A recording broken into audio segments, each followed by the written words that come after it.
गरीब समोसे वाला। गांव के उस छोर पर जहां पक्की सड़कें कच्चे रास्तों से मिलती थीं, वहीं एक झोपड़ीनुमा दुकान में एक बुजुर्ग आदमी समोसे बेचा करता था। नाम था उसका रामनाथ। उम्र कोई 60 पार कर चुकी थी। झुकी हुई कमर, सफेद बाल और चेहरे पर जीवन की कठिनाइयों की लकीरें साफ दिखाई देती थीं। फिर भी उसकी आंखों में उम्मीद की एक चमक थी, जो हर सुबह सूरज के साथ उगती और हर शाम चूल्हे की आग के साथ बुझ जाती। रामनाथ कभी एक स्कूल शिक्षक हुआ करता था, लेकिन किस्मत ने ऐसा मोड़ा लिया कि न नौकरी बची और न घर। पत्नी कई साल पहले बीमारी में चल बसी, बेटा नौकरी की तलाश में शहर गया और कभी वापस नहीं आया। वक्त के थपेड़ों ने रामनाथ को मजबूर कर दिया कि वह जीविका के लिए समोसे बेचे। शुरुआत की कठिनाई। शुरुआत आसान नहीं थी। न तेल था, न मसाले और न ही पैसे, पर उसने हार नहीं मानी। पुराने दोस्त हरिराम ने 500 रुपये उधार दिए और कहा, रामू, ये पकड़, शुरू कर कुछ, भगवान तेरा साथ देगा। पहले दिन उसने मुश्किल से 10 समोसे बनाए और एक टोकरी में रखकर गांव के बस स्टैंड पर जा बैठा। कुछ लोग उसकी दशा पर तरस खाकर समोसे ले गए, कुछ ने मजाक उड़ाया, अरे मास्टर जी, अब समोसे बेचोगे? लेकिन रामनाथ के मन में कोई हीन भावना नहीं थी। वह जानता था, मेहनत करने में कोई शर्म नहीं।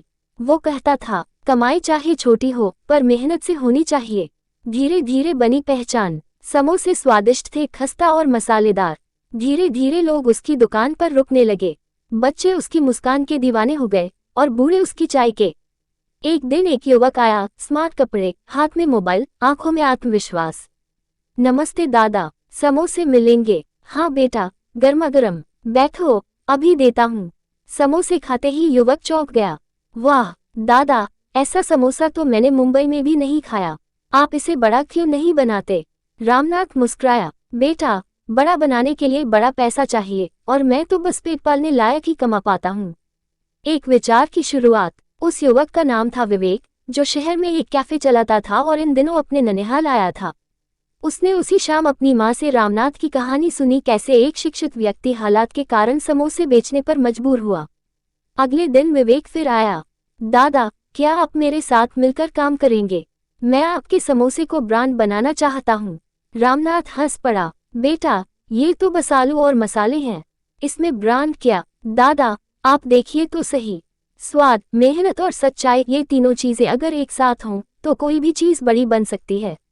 नया सफर शुरू। विवेक ने रामनाथ के समोसे का एक नाम रखा, रामू के समोसे, और एक छोटा सा ठेला बनवाया, जिस पर साफ सुथरे कपड़ों में रामनाथ बैठने लगा।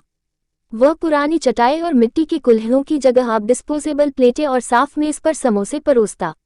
विवेक ने सोशल मीडिया पर एक पोस्ट डाली, एक पूर्व शिक्षक जिसने समोसे में सच्चाई और स्वाद को मिलाया। चलिए उनकी मेहनत को पहचान दें। आइए और रामू के समोसे का स्वाद लें। कुछ ही दिनों में पोस्ट वायरल हो गई। लोग दूर दूर से आने लगे। गांव में अचानक रौनक बढ़ गई। स्थानीय अखबार में खबर छपी, शिक्षक बना उद्यमी, रामनाथ की समोसे की दुकान बनी प्रेरणा का स्रोत। संघर्ष की पहचान। रामनाथ की आंखें नम थीं। वह सोच भी नहीं सकता था कि एक दिन लोग उसे फिर से नाम से पहचानेंगे, आदर देंगे। स्कूल के पुराने छात्र मिलने आने लगे। किसी ने कहा, गुरुजी, आपने तो फिर से हमें सिखा दिया कि कभी हार नहीं माननी चाहिए।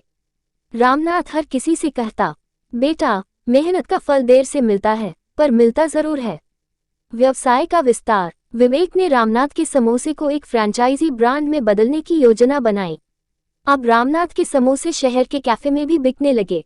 उन्होंने गांव के 2 बेरोजगार युवकों को समोसे बनाना सिखाया और रोजगार दिया।